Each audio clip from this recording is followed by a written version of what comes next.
Dieu, nous nous découvrons, nous nous affirmons, nous devenons ce que lui a décidé que nous devenions. La présence de Dieu nous enrichit. Voilà pourquoi je nous encourage à aimer, à chercher, à maintenir la présence de Dieu dans tout ce que nous faisons. Nous commençons aujourd'hui un autre sous-thème dans ce grand thème où nous disions que Abraham a dit « Je ne prendrai de toi ni richesse, ni quoi que ce soit » parce que le roi de Sodome lui demandait un échange d'âme. Il donne-moi les hommes, moi je te donne les richesses. Abraham a dit, je ne prendrai rien de toi. C'est dans la même pensée que nous parlons de cette grande question qui sort de la bouche de celui qui sonde le cœur et les reins, celui qui connaît tout homme, toute chose sur la terre. Jésus-Christ pose cette grande question. Quand le Fils de l'homme reviendra, trouvera-t-il la foi sur la terre? Cette question me remonte à l'esprit alors que je me donne ce jour-ci à avancer assez progressivement dans l'écriture et la rédaction de ce livre que nous pensons avec l'aide du Saint-Esprit à finir cette année et publier d'ici la fin de l'année. C'est le grand thème de ce livre-là, c'est « J'ai appris ». Alors, une des sections revient sur cette question de l'évolution des choses, l'évolution de l'Église, la mutation qui se fait, la manière dont il y a beaucoup de bouleversements, tant sur le plan organisationnel que doctrinal dans les églises. L'Église qui fait encore face en ce jour à plusieurs défis. Si on n'y prend pas garde, on risque de se retrouver dans une autre forme d'église que celle que le Christ aurait voulu trouver quand il reviendra. On risque de s'aimer dans le cœur des gens une autre fois que celle que le Christ aurait voulu trouver dans l'église. Voilà pourquoi je pense, comme un bon dispensateur de mystère de Dieu, comme dit l'apôtre Paul, je sens en moi l'obligation de recadrer certains points importants de la foi pour que lorsque nous examinions nous-mêmes, chacun de nous individuellement, et que aussi nous examinions la progression à la fois de l'église locale où Dieu nous a établis, ou des églises locales que nous dirigeons, ou encore dans le corps de Christ, lorsqu'on aura jeté un autre regard d'observation, qu'on arrive à se dire, non, moi je pense que je suis dans le bon, ou je volue dans le bon. Il faudrait à un moment donné commencer à se rassurer que si le Christ revenait aujourd'hui, est-ce qu'il trouverait en moi les éléments qu'il envisage absolument trouver dans la vie d'un chrétien? Quel genre de foi ai-je? Combien de temps Dieu, s'il me fait grâce de vivre encore, pendant combien de temps je me maintiendrai dans les choses de Dieu? Je voudrais, à travers cet enseignement, enlever des illusions dans les cœurs des gens et, si possible, sans trop de prétention, si possible, combattre certaines hérésies qui s'enseignent aujourd'hui, qu'on laisse passer pour vraies et pourtant ce sont des faussetés et qui amènent à l'Église à connaître une foi qui n'est pas authentique. Souvenons-nous que la parole dit que la foi vient de ce qu'on entend et ce qu'on entend vient de la parole de Dieu. Si vraiment ce qu'on entend vient de la parole de Dieu, alors on aura une certaine foi. Mais si ce qu'on entend ne vient pas de la parole authentique de Dieu, ça suscitera aussi une quelconque foi en nous.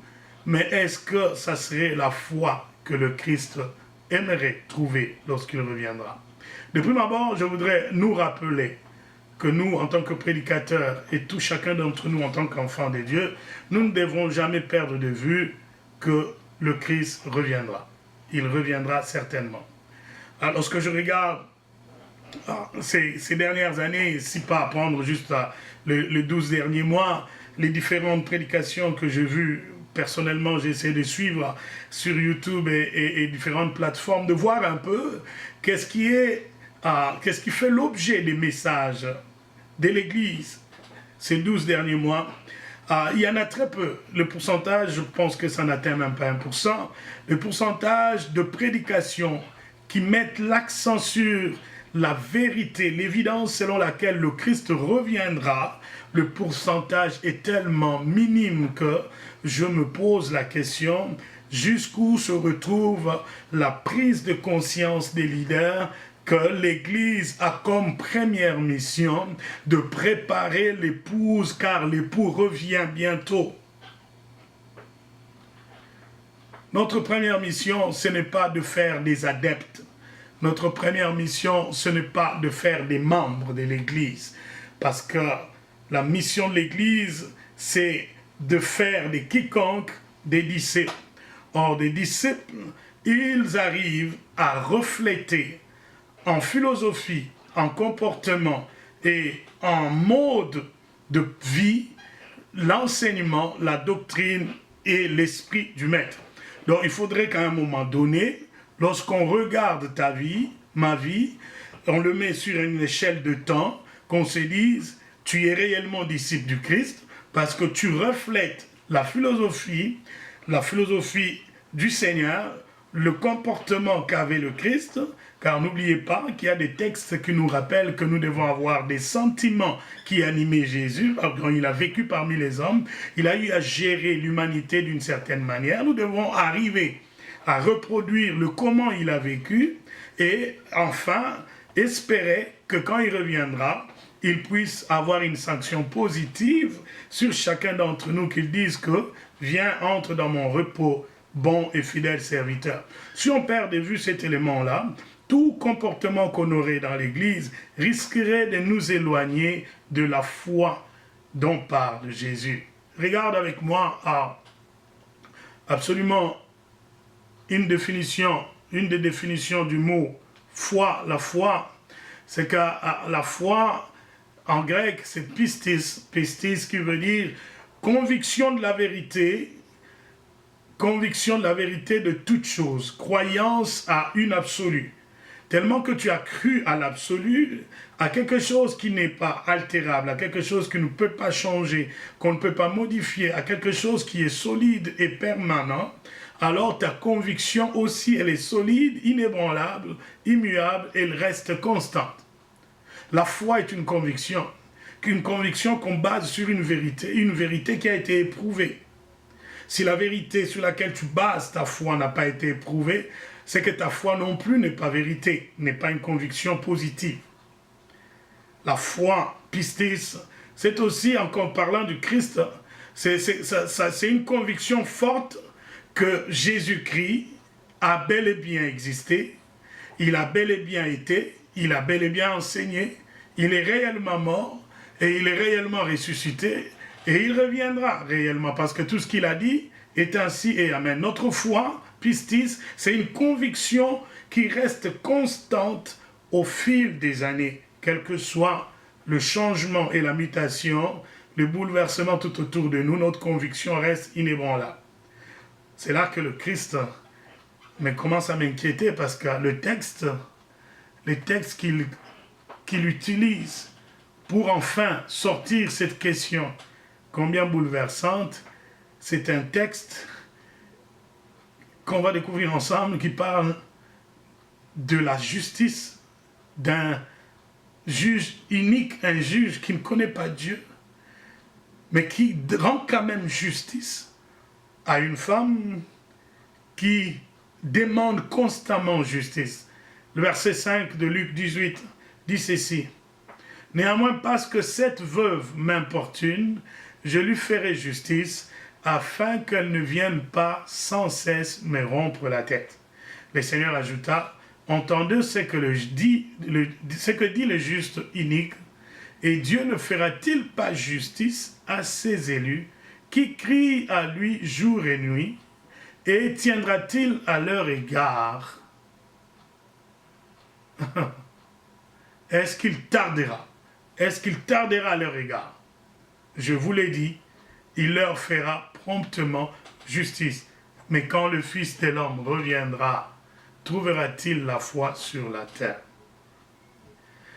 Tellement que l'iniquité aurait grandi après la mort du Christ, tellement que la notion de la croyance aurait beaucoup changé après le Christ, tellement que l'Église vivra sur plusieurs générations, jusqu'à la génération de la modernité.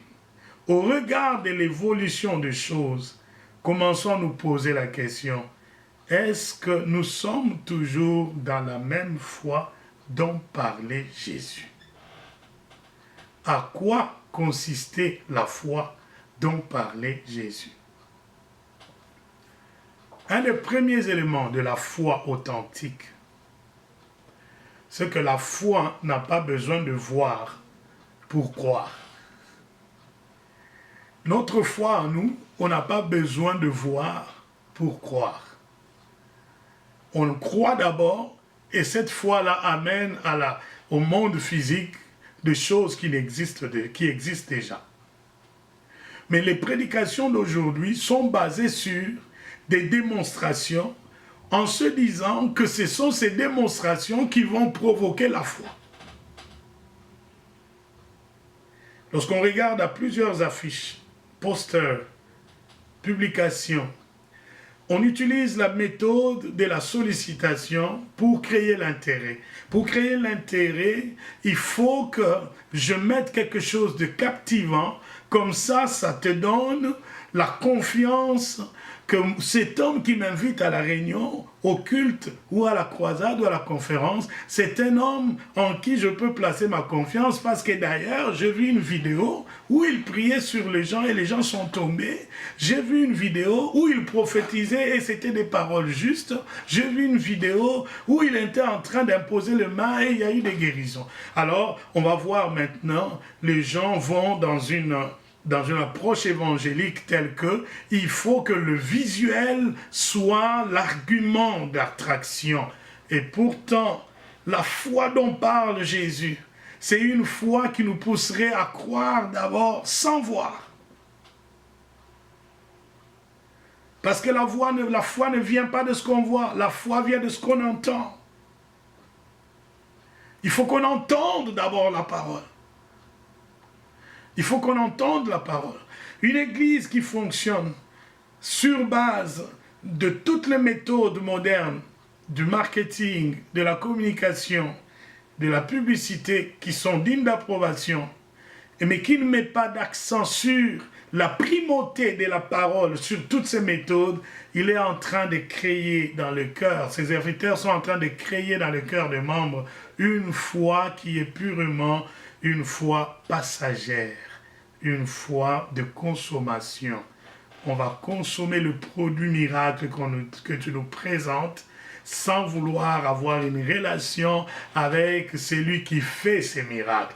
On va consommer le produit guérison que tu nous présentes sans avoir une relation avec celui qui produit ce miracle, si vraiment ça devrait venir de l'Esprit de Dieu. Voilà pourquoi Jésus s'insurge, parce que lui, il avait besoin d'intimité, il connaît la profondeur de la prière, il se retire notamment pour prier, et les gens continuent à le chercher. Tôt le matin, ils sont venus le voir, ils disent, « Maître, nous t'avons cherché partout, nous ne t'avons pas trouvé. » Jésus les regarde et dit, « Je sais pourquoi vous me cherchez.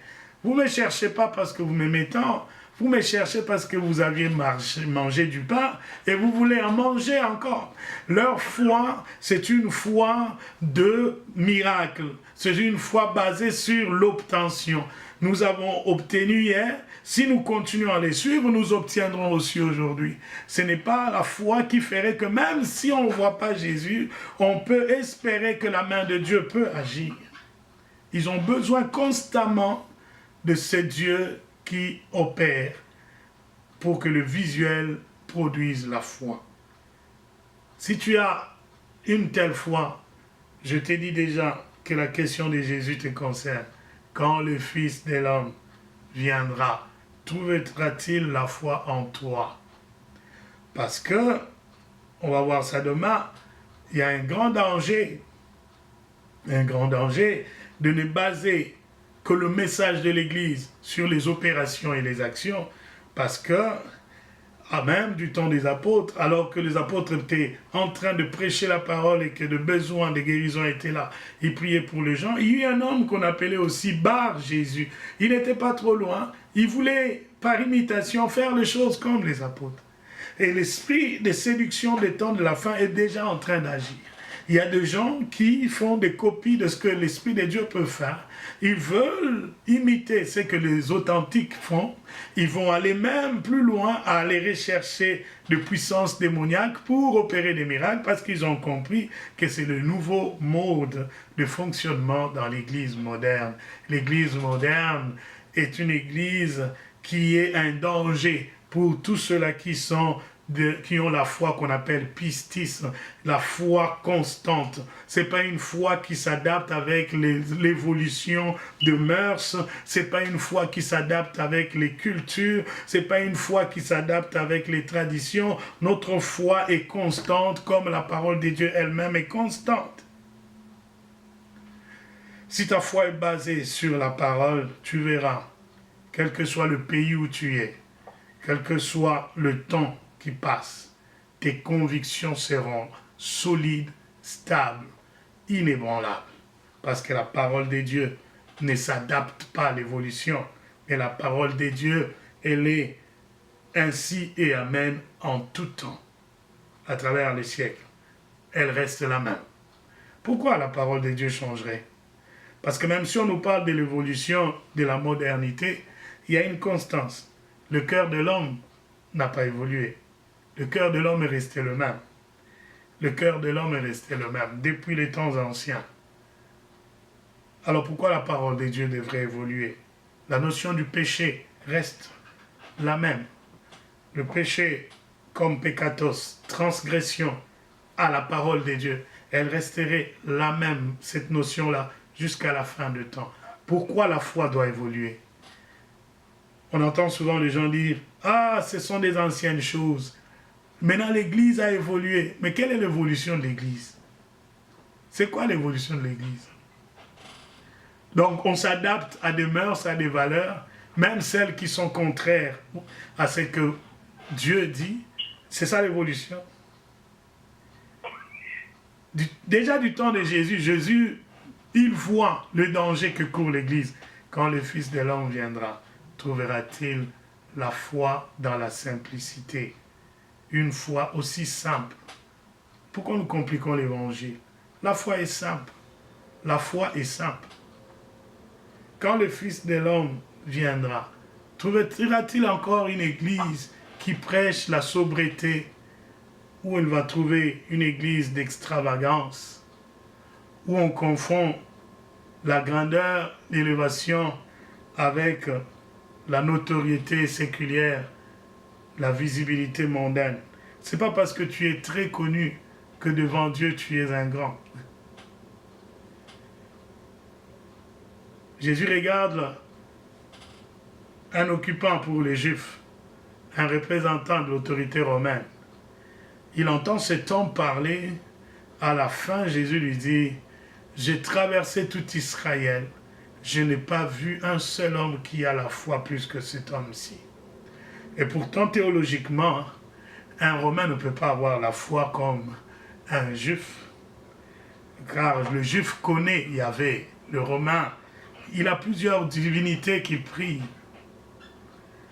La foi d'aujourd'hui, c'est une foi d'extravagance. C'est une foi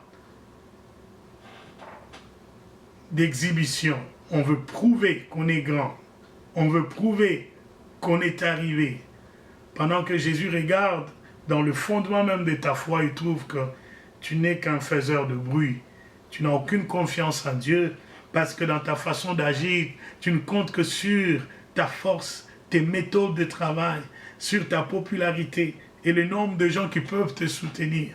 Or, la foi est une ferme assurance. Cette foi-là, elle est une démonstration que Dieu est capable de faire des choses à venir, même si je ne les ai pas encore.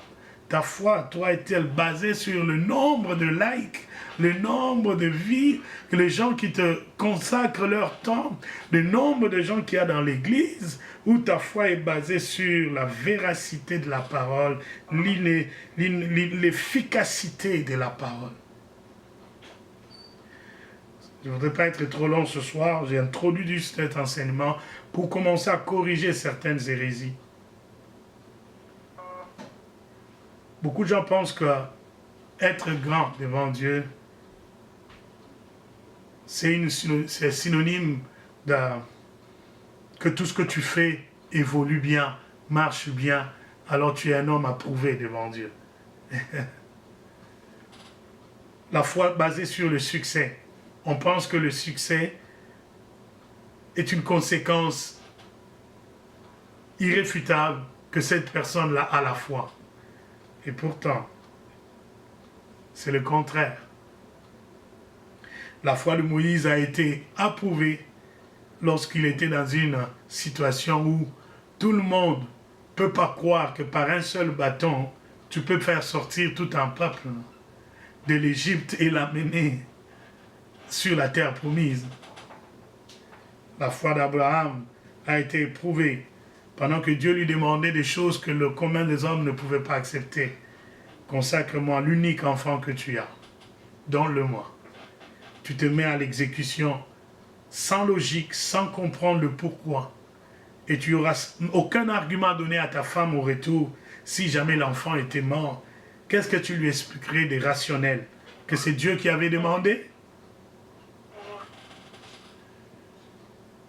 On pense que le succès, c'est un couronnement logique de la foi.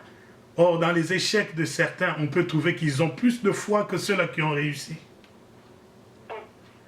Jonas, alors qu'il était dans la profondeur des eaux, loin de tout applaudissement, loin de tout regard des hommes, il témoigne sa foi, il dit, Seigneur, du fond de l'abîme où tu m'as jeté, je sais une chose, je reverrai le Saint-Temple. Il n'est pas en plein succès, il est en train de sombrer 3 jours dans le ventre du poisson, mais lui, il atteste une chose, j'ai une ferme conviction que je ne finirai pas ici dans mon échec, dans le semblant de mon échec, je sais que je sortirai de là. Que Dieu nous aide. Les vrais hommes qui ont la foi, ce ne sont pas ceux-là qui parlent trop, ce ne sont pas ceux-là qui font beaucoup de bruit, ceux-là qui ont la foi, ce sont eux qui sont capables de rester constants dans les différents temps de leur vie. Pendant qu'ils sont dans le temps de malheur, ils glorifient Dieu. Quand ils sont bénis, ils glorifient Dieu. Pendant qu'ils sont reniés, ils servent Dieu. Quand ils sont applaudis, ils servent Dieu. Mais la manière de servir dans ces différents temps ne change pas parce qu'elle est basée sur la foi en la toute-puissance de Dieu. Je sais que Dieu est avec moi-même quand je manque de tout. Dieu est là. Que Dieu nous aide. Quelle est ta foi? Quelle est ta foi? Peux-tu parler comme Jonas du fond de l'abîme où je suis là?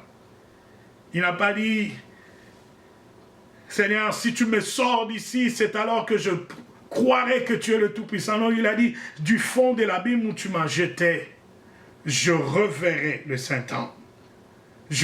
Cela préconise tout un cheminement. Ça veut dire qu'il faut que tu commences par sortir d'abord des eaux, et enfin sortir du ventre du poisson, et enfin avoir la lucidité de retrouver le chemin du temple, et pouvoir arriver au temple, et du temple commencer maintenant à servir. Rien que cette phrase-là démontre que cet homme, il a une bonne idée de quel Dieu il sert. Que Dieu nous aide.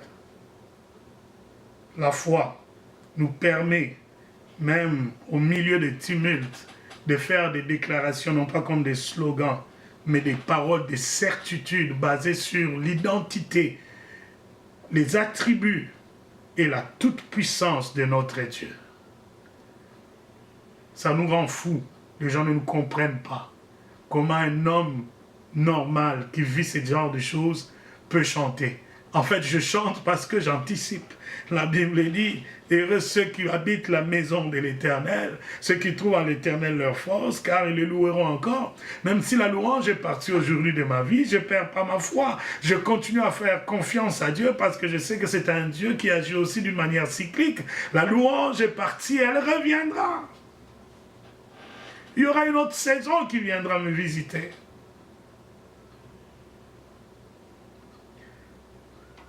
Que Dieu augmente notre foi ce soir. Quand le Fils de l'homme viendra, trouvera-t-il la foi sur la terre? Avec l'évangile de consommation qu'on fait aujourd'hui, les hommes se seraient déjà préparés à la tribulation des temps de fin. Car je dois me dire et dire à quelqu'un avant de finir, la Bible ne préconise pas que les choses iront de pire en mieux. La Bible dit, pour nous tous qui sommes de temps prophétique, le temps de la fin, les choses iront de mal en pire. Alors si un pasteur continue à prêcher l'évangile de prospérité, et l'évangile qui fait que tout celui qui vient à l'église, pour qu'on reconnaisse que tu es enfant de Dieu, il faut que tout aille très bien dans ta vie, il n'est pas éclairé, il ne prépare pas l'église à la foi qui doit affronter les épreuves du temps de la fin. Nous devons savoir que les choses iront de mal en pire. Je vous donne juste ceux-là qui habitent à Montréal un exemple simple et on va prier. Quand j'étais ici, il y a quelques années, la rue Sainte-Catherine, on ne la fermait pas contre les autobus, les voitures et tout au mois d'avril. La rue se fermait tard, en plein milieu d'été. Pas tout l'été, ça venait une semaine, peut-être deux. Mais à cause de tout ce qu'il y a comme changement évolué d'ailleurs dans la croyance qu'on appelle la croyance moderne, il y a une catégorie de gens, et tirant leur force de l'occultisme, qui sont en train d'imposer à la majorité la foi de l'État. Ça fait que même ceux-là qui ne croient pas à la parole de Dieu, mais qui veulent quand même laisser la liberté à une minorité, cette minorité-là prend le dessus et occupe maintenant l'espace. La rue Sainte-Catherine est fermée cette année à partir du 27 avril. Ce n'est même pas encore l'été. Et c'est dans le quartier de gens qui ne sont pas hétérosexuels. Ils deviennent plus puissants. Il y a bien d'éléments qui vous montrent que les choses iront de mal en pire. Si nous ne prêchons pas la foi authentique dans nos maisons, quand le Fils de l'homme reviendra, trouvera-t-il quel genre d'église?